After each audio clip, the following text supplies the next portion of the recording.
आज का जो विषय है वो विषय ये है कि हमें अपने घर की छत पर ध्वजा क्यों लगानी चाहिए, झंडा क्यों लगाना चाहिए और इसको लगाने से क्या-क्या लाभ होते हैं और किस प्रकार से, किस विधि से और किस विशेष दिन हमें किस देवता का झंडा लगाना चाहिए।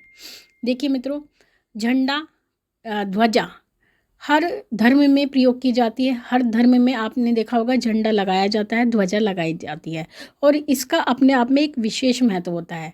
ध्वजा शौर्य का प्रतीक होती है, आपके यश का प्रतीक होती है और आपकी प्रभुता का प्रतीक होती है। यानी जो लोग झंडा लगाते हैं, या आपने देखा होगा पुराने समय में राजा महाराजा झंडा लेकर निकलते थे, यानी वो अपने देश का झंडा, अपने नाम का झंडा लेकर के निकलते थे। या हमारे देश में भी अगर झंडा लगाया जाता है तो वो एक सम्मानीय चीज़ होती है और वो हमारे देश की प्रभुता को प्रकट करता है। इसी प्रकार से झंडा सभी व्यक्ति अपने घर पे भी लगा सकते हैं, जो देवताओं के लिए लगाया जाता है। अगर हम इसको आध्यात्मिक दृष्टिकोण से देखते हैं तो देवताओं के लिए भी झंडा लगाया जाता है, यानी आप देवता को प्रसन्न करना चाहते हैं तो आप झंडा लगा सकते हैं।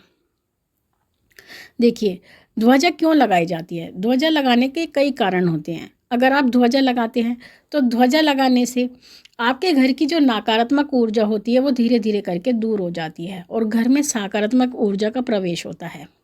साथ ही ध्वजा लगाने से आपको यश और कीर्ति की प्राप्ति होती है, आपके रोगों का नाश होता है, आपके शोकों का नाश होता है। तो इसलिए ध्वजा जरूर लगानी चाहिए। ध्वजा लगाने से आपके घर में सुख समृद्धि आती है और घर में बरकत होती है। आपने देखा होगा बहुत लोग मंदिरों में ध्वजा लगाते हैं। एक विशेष दिन पर भी ध्वजा लगाई जाती है, एकादशी के दिन भी ध्वजा लगाई जाती है, बुधवार के दिन भी लगाई जाती है, या फिर जिस देवता का जो दिन होता है उस दिन ध्वजा लगाई जाती है। ध्वजा लगाने के लिए जिनका केतु ग्रह खराब होता है, जिनको केतु कष्ट देता है, क्योंकि केतु आपको परेशान करता है, केतु मनुष्य को तड़पाता है, वो उसको शांत रहने नहीं देता। केतु से ग्रसित व्यक्ति इधर उधर परेशान घूमता है। जिनका केतु खराब होता है वो व्यक्ति कंगाल हो जाते हैं, उनके घर में धन बिल्कुल नहीं रहता। तो केतु की शांति हेतु भी ध्वजा लगाई जाती है।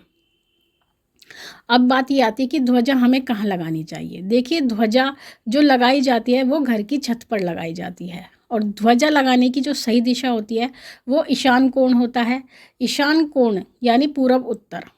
तो इस प्रकार से ध्वजा लगाई जाती है और पूरब दिशा में, अगर आप ईशान कोण को भी नहीं जानते तो पूरब दिशा में आप ध्वजा लगाएं। तो ध्वजा लगाने के लिए आपको एक विशेष दिन रखना होता है और सबसे पहले आपको ये देखना होता है कि आप ध्वजा किस देवता के लिए लगाना चाहते हैं। सबके लिए अलग अलग रंग की ध्वजा लगाई जाती है। उदाहरण के रूप में अगर आप हनुमान जी के लिए, यानी आप हनुमान जी को प्रसन्न करना चाहते हैं कि हनुमान जी की ऊर्जा आपके घर में प्रवेश करे, तो आपके लिए लाल रंग की ध्वजा उचित रहेगी, यानी आपको लाल रंग की ध्वजा लगानी चाहिए। अगर आप माँ दुर्गा को प्रसन्न करना चाहते हैं तो आप लाल रंग की ध्वजा लगाएं। अगर माँ काली को प्रसन्न करना चाहते हैं तो काले रंग की ध्वजा लगाएं। भगवान शनि को अगर प्रसन्न करना चाहते हैं तो भी काले रंग की ध्वजा लगाएं और भैरव जी को करना चाहते हैं तो भी काले रंग की ध्वजा लगाएं। अगर आप वीरों को प्रसन्न करना चाहते हैं तो आप सफ़ेद रंग की ध्वजा लगाएं और अगर आप भगवान भोलेनाथ को प्रसन्न करना चाहते हैं तो आप पीले रंग की ध्वजा लगाएं। भगवान विष्णु के लिए भी पीले रंग की ध्वजा लगाई जाती है। तो इस प्रकार से अलग अलग देवताओं के लिए अलग अलग रंग की ध्वजा लगाई जाती है।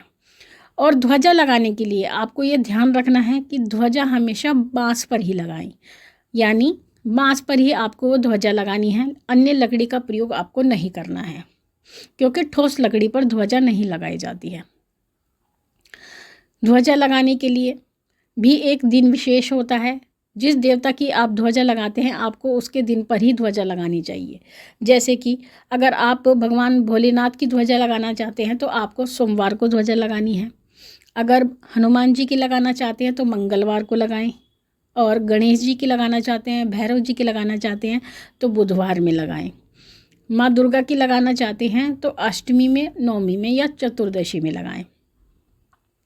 अगर अपने गुरुदेव के नाम की ध्वजा लगाना चाहते हैं, जो आपके गुरु हैं उनके नाम की भी ध्वजा लगाई जाती है, तो गुरुवार के दिन लगाएं। और अगर शनिवार को लगाना चाहते, जैसे कि शनिवार को लगाना चाहते हैं, शनि देव के लिए लगाना चाहते हैं या माँ काली के लिए लगाना चाहते हैं, तो आपको शनिवार के दिन लगानी चाहिए। तो इस प्रकार से अलग अलग दिन से आपको अलग अलग ध्वजा लगानी चाहिए। तो ये एक विशेष दिन होते हैं जिन दिनों पर अपने इष्ट देवता की ध्वजा लगाई जाती है। तो आप अपने इष्ट देव के हिसाब से ही वो दिन चुनें और ध्वजा का रंग चुनें। अब बात ये आती है कि ध्वजा किस प्रकार लगानी है। देखिए, अगर आप ध्वजा लगाना चाहते हैं तो आपको उस देवता के मंदिर में जाना चाहिए ध्वजा पूजन के लिए। या जैसे कि आप माँ काली की ध्वजा लगाना चाहते हैं तो आप माँ काली के मंदिर जाएं, या अपने इष्ट देव की ध्वजा लगाना चाहते हैं तो अपने इष्ट देव के मंदिर जाएं।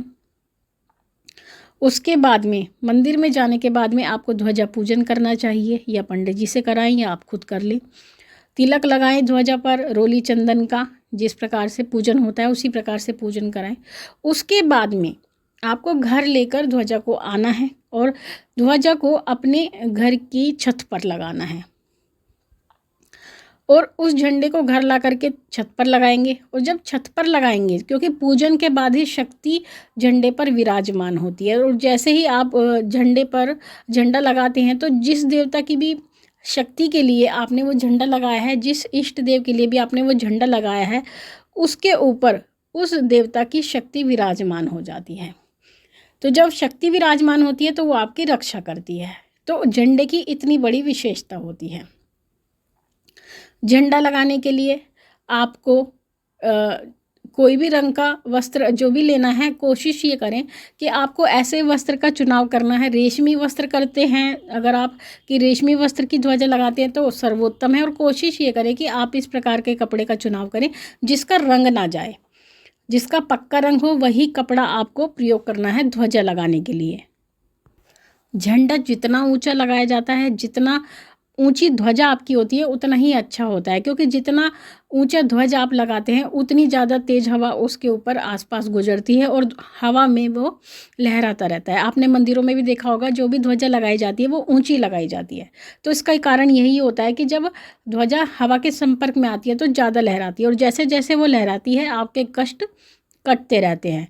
तो मित्रों, इस प्रकार से ध्वजा लहराई जाती है, ध्वजा लगाई जाती है।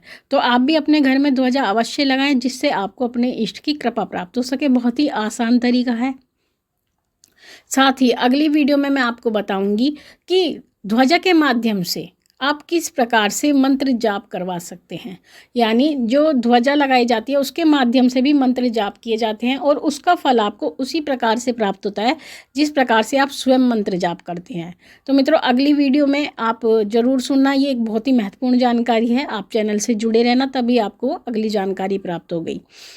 माँ भगवती से यही प्रार्थना करती हूँ कि वो आपके भंडारे बढ़ती रहे, आपकी सभी मनोकामनाओं को पूर्ण करती रहे। आपसे फिर मिलती हूँ अपनी अगली वीडियो में। तब तक के लिए जय महाकाली, जय महाकाल।